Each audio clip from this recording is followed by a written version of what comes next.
Welcome to Lukewarm. Dig straight down. That's the best goal in Minecraft. Yeah. 10 out of 10 tips from Tyler. Oh god. 10 out of 10 would mine again. 10 out of 10 would mine again. Well, I make a lot of jokes about this game being kind of like Minecraft, but in all honesty, this game is nothing like Minecraft. I just say it a lot because that's like the biggest argument that I hear often whenever people try to rag on this game, even though it's probably one of the best arcade games, best indie games, I should say, rather, to have come out recently, in like the recent year or two. yeah, I can attest to that. It's see when you hear about indie games, you always think like games that try to push the envelope, but this game plays it safe in a way that not a lot of other games have tried to play safe. Where it's That's what they did on the 3DS version. Then they knew, hey, this game's a success. Let's port it to other games and make jokes while we're at it. That's was what there not a Half-Life 3 joke in the other one? Nope. Half-Life 3 joke was in the PC version.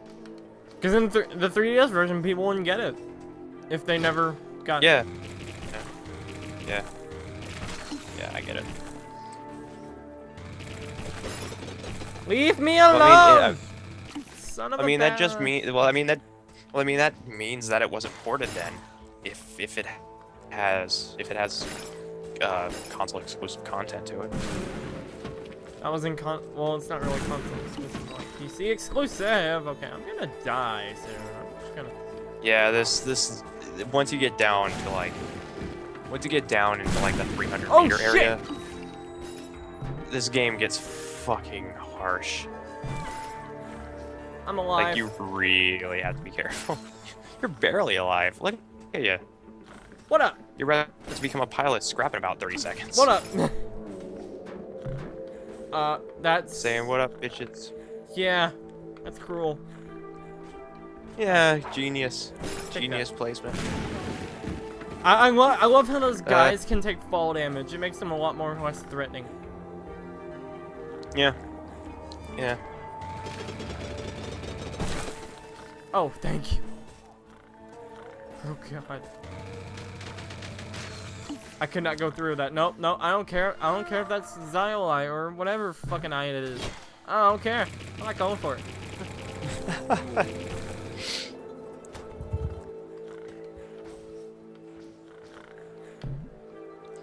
This eye, on the other hand. The funny thing is like, I actually recently found out what Gone Home was all about, and even though I understand why a couple of, like, Bit and Soren, like, they say they do not understand why Gone Home of all games won, like, Indie Game of the Year. But the thing is, when it comes to games, the entire point is to, like, be able to tell a narrative. Like, the game has to have a story. Every game has to have a story. It can be told in a unique way, but it just has to have a story. You can't make a game that doesn't have a story in today's standards. Because if you don't have a story, then the player's gonna feel lost, and then they're just gonna feel like, it was a waste of time. And, games like Journey pull off, stories that are told through music and oh god! No! They're told through music and I guess murals is a good way to explain it. Murals? I'm gonna make a lot of these sounds. I'm sorry. Please continue replay. Yeah. And then you have games like Shadow of the Colossus. Like, Shadow of the Colossus tells you a story through the player experience. Like, the player experience edges you to continue playing the game and to explore the world and be able to understand what you're really there for.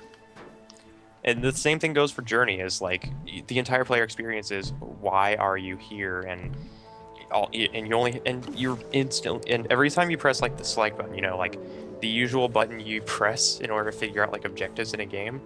Every time you press that little button, it always just hands the camera over to the mountains. That's your goal. Your goal is to move to the mountains. The game doesn't care how long you take to get to the mountains. The game doesn't care how you get to the mountains. You just go to the mountains. That's your entire purpose. Oh, yes. Oh, good. You get to decrease your fall damage. No, not that. I don't care about that. Fuck that. I got health. Oh. I got an upgrade that decreases the amount of health I will lose upon falling. I got health back. Awesome. Yeah, I didn't care about that. Fuck that. No, these guys are gonna be idiot. Oh god! Run! Just run! Oh god! I lived. Fuck you guys. I lived. You lived? I've been They stuck did. on the same freeze frame for like there we go. Alright. That's Skype. Red gold, yay! Okay, good. You can see me now. Yeah. Well, I see giant holes. I can only predict what happened. Yeah, they blew themselves up. Yep, go figure. That's what happens when you give old miners moonshine and grenades, dynamite and shit. Wait, there's a lever somewhere. Oh, hey! Hi. Look, the lever. I found it, You found guys! You found a thing. Here comes enemies. Oh, fuck. Yeah. Yeah, they're fighting each other! Keep going! Why did he fly? Keep going. Keep going. Come Yeah, on. more on the player experience thing. I've always kind of considered that player experience is better than everything else in a design concept. If you can let if a player enjoys their time in your world, then you did something right. But if you make your world tedious and uninteresting, then you messed up somewhere. And you need to find out a way in order to make that, you know, not what the issue is. You can make your world as beautiful and expansive as possible, and you can make your graphics as beautiful and realistic as possible. You can make your music as amazing and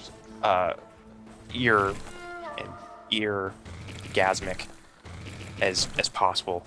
But everything that boils down to game design is how much the player enjoys those dynamics.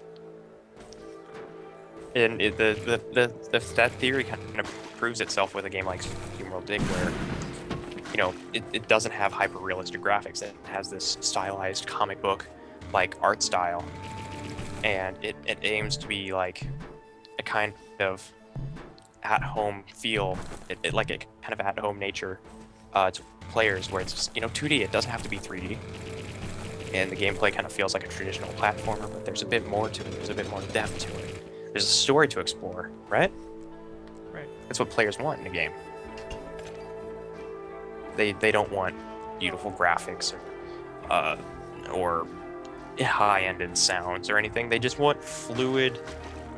They want fluid gameplay and an experience that, you know, they will remember. And of course, you know, game theory completely proves that wrong by saying that gamers want a consistently similar experience because they'll feel more comfortable with that. And he's not wrong, since that's how Call of Duty sells every year.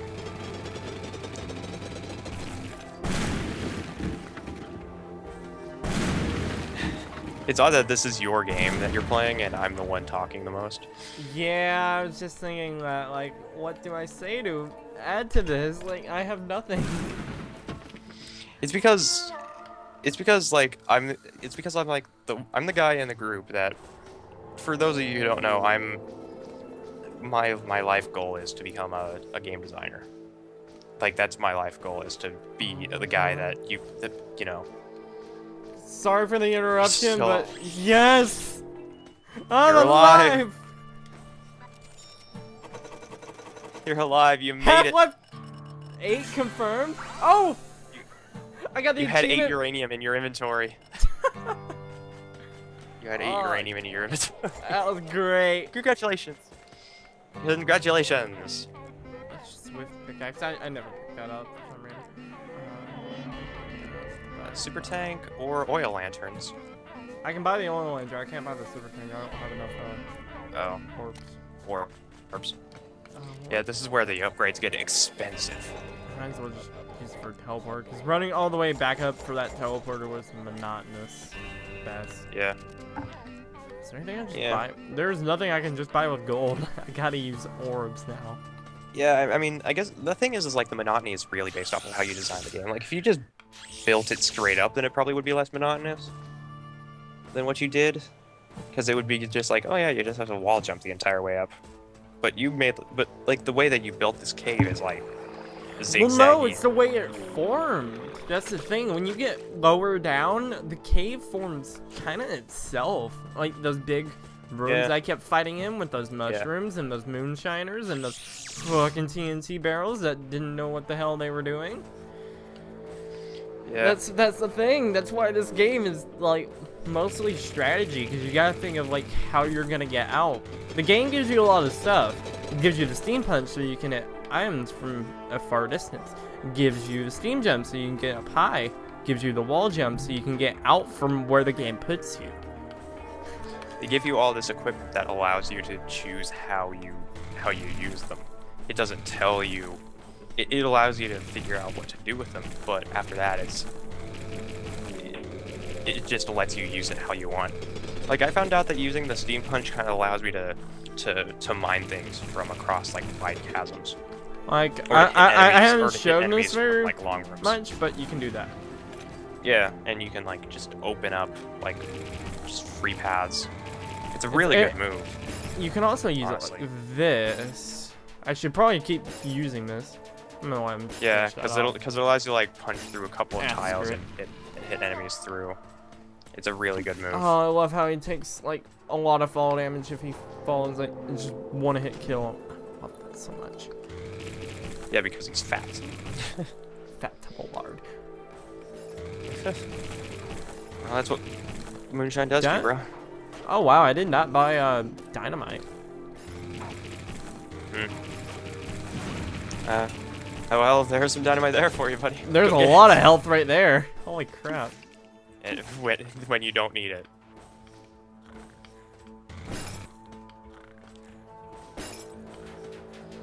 Yeah. Oh my god, he flew! Slight tangent about. Yep. I apologize for going on that slight tangent about video games, but you know, it's really just kind of my ambition is video games. It's because, you know, when you're like people who grew up in the 90s, you tend to see a lot of those people from the 90s growing up and becoming game developers and seeing a lot of their projects on Kickstarter, or like Hex Heroes or A Hat in Time, Chasm, you know, stuff like that. People who have seen like the highs in. Well, welcome to the third area. Yep. You know, people that have seen the highs and lows of game design, like people who tried so hard to make a game incredibly ambitious and ultimately failing in their goal, and people who made ambitious games and ultimately succeeded and created many games because of it, like people who created you know, like people who, like the people who designed games like I don't know, what's a terrible game that came out in the 90s? E.T. E.T. came out in like the 70s-ish. Quest 64? Atari, man. Quest 64? Yeah, okay. I would love to talk about Quest 64. Because that game, I like to defend I can it play in a way. it for the channel, I mean... Yeah. I like defending that game because of how ambitious it was. It was ambitious, yes, but the story, just, there was none. The thing is, like, the Japanese version of the game has an ending. But the US version doesn't have an ending. But yeah, Quest 64 is incredibly ambitious, but it uses those ambitions in a completely wrong way. And then you look at overly ambitious games like Final Fantasy VII. You know, games that tried to set the standard for RPGs, and was able to do so many different things with such detail that looks incredible, that looked incredible back in the 90s, but nowadays looks very outdated. And we see games trying to capture that now, like games like Bravely Default, that try to stick to the old formula but trying new things. And games try to stick with the old formula, like what Steamworld Dig does. It sticks with the old formula of side-scrolling exploration, but it gives you like a way of player progression that gives a player more involvement than was originally intended. Which is hard to come by. But the thing is innovation is kind of a thing that people don't seem to want. People want the same old stuff. And how do you find a mix of that in game design is a question that I've been trying to figure out for years. And why I have yet to even finish a single project that I try to work on. Because it's just really hard to try to find that You're not the one here who hasn't finished a project, like an LP project, though. Oh no, I'm talking like game development projects. I've actually finished game development projects, but they were so, like, looking back on them, like, I don't know why I created them. Like, I created a survival game where every time you killed one enemy, 5 more would spawn, so eventually you would get overrun, no matter what, and it only took like 30 seconds. That one was like a silly project, but I mean... Oh god! Did I mention I completely forgot about this area? Yeah, I remember this area vividly, but I'm not gonna tell you a goddamn thing. You really want me to die? Yeah. I hate you. Yeah, you'll figure it out eventually. Yeah. Actually, one interesting thing about the fact that I want to be a game designer, I was just walking around in my backyard listening to some random music, and I think I came up with the final idea for a game I want to work on. That is a light gun shooter. I would love to work on a light gun shooter. But only because, like, light gun shooters were a huge thing in the 90s as well. Like, you couldn't go into an arcade, and you still can't go into an arcade now, where there is not a single light gun shooter. You can't enter an arcade that doesn't have the House of the Dead, or Aliens Resurrection, or Terminator Salvation, or Sniper Scope, or Silent Scope, sorry, or Time Crisis, or Carnival, or Virtual Cop. You can't enter an arcade without finding at least one kind of a gun game, which is great because light gun games are fucking awesome.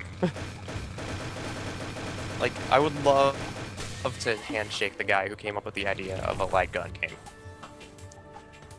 because they're actually probably one of my most favorite games to play in an arcade, next to Afterburner Climax. Or what other games do I love playing at arcades? I don't really know. I guess Tekken 5. I think there's an arcade version of that somewhere.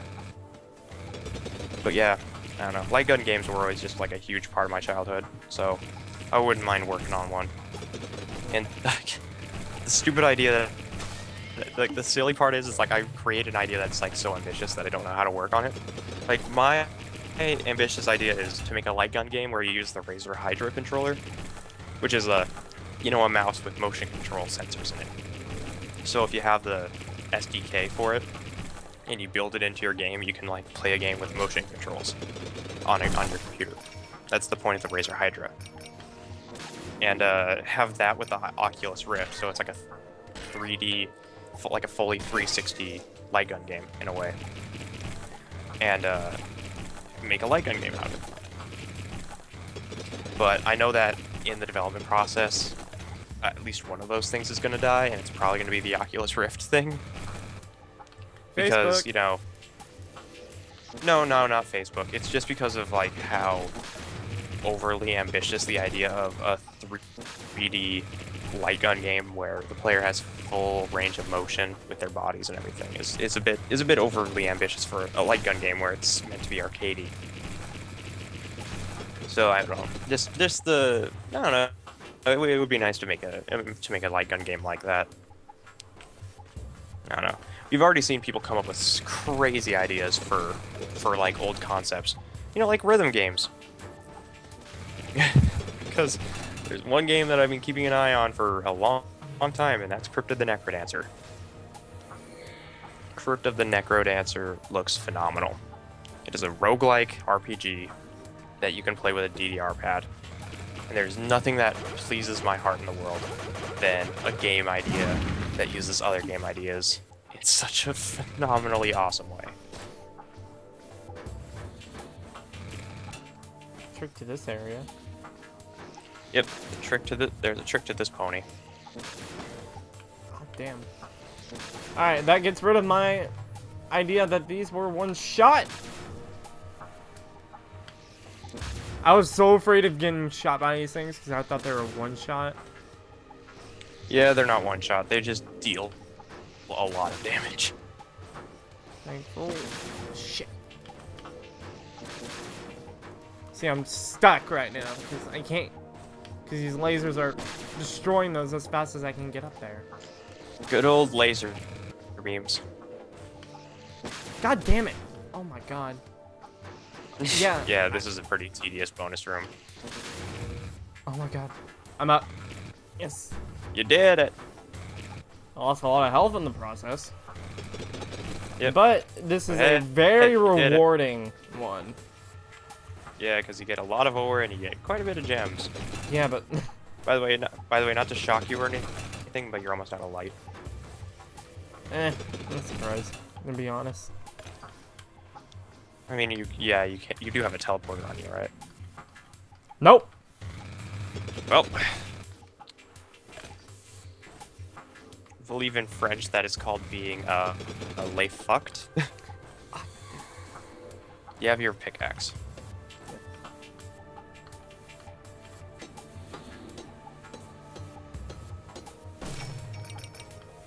There you go. And now to get out. Steampunk away! I wish I could do that right now. That'd be fantastic. Oh god! No, go away! Oh dear god. You almost died and it was You know hilarious. what? I'm in a bad spot because I don't have any water. Yeah, I don't so now even you have see to... my teleporter on the map. Yep. I see water, which is okay, but I'm out of lights. This is where you die. Yeah, this this is is where where you I die. die. This is where I die. This is where you die. Confirmed. This is where I die. This is Where is where it? you die. Where is it? Fuck. Where is it? This is where you die. That's it. Is that it? No, that's not it. That is not it. That is it. That is it. I can't see. Lamp. There I you said go. these were useless. This takes 14 strikes. I'm not making it out of here. I'm not making it out of here alive. At least you're not gonna go out without a laugh. I'm gonna go out with a bang. You have dynamite. No. You think that'll destroy this? No, don't even think my. No. No. Is it? No. No. No. Thank God. You have there's ladders? water. Oh yeah, there is water. There's water. Oh good, and enemies too. Great. There's water. Fuck. This is where you die, dude. This is not where I die. You shut your goddamn whore mouth. Is that the new trend? The new trend? Shut your goddamn whore mouth 2014? Oh God! Did you really just do that? No! Shut up! Leave me alone! You're almost there, Quil. I'm out of ladders. Almost there. I can't see. I'm having to stand up in my chair so I can see. I'm free. I'm free. You're in the clear. Ah. Was it as good for you as it was for me? A little bit. I got a dandy. Next time I'm lukewarm. I will die. I will die. You will not last 30 goddamn seconds. Ugh. Alright, hold on. Help! Help! Yes! Look at that precious health!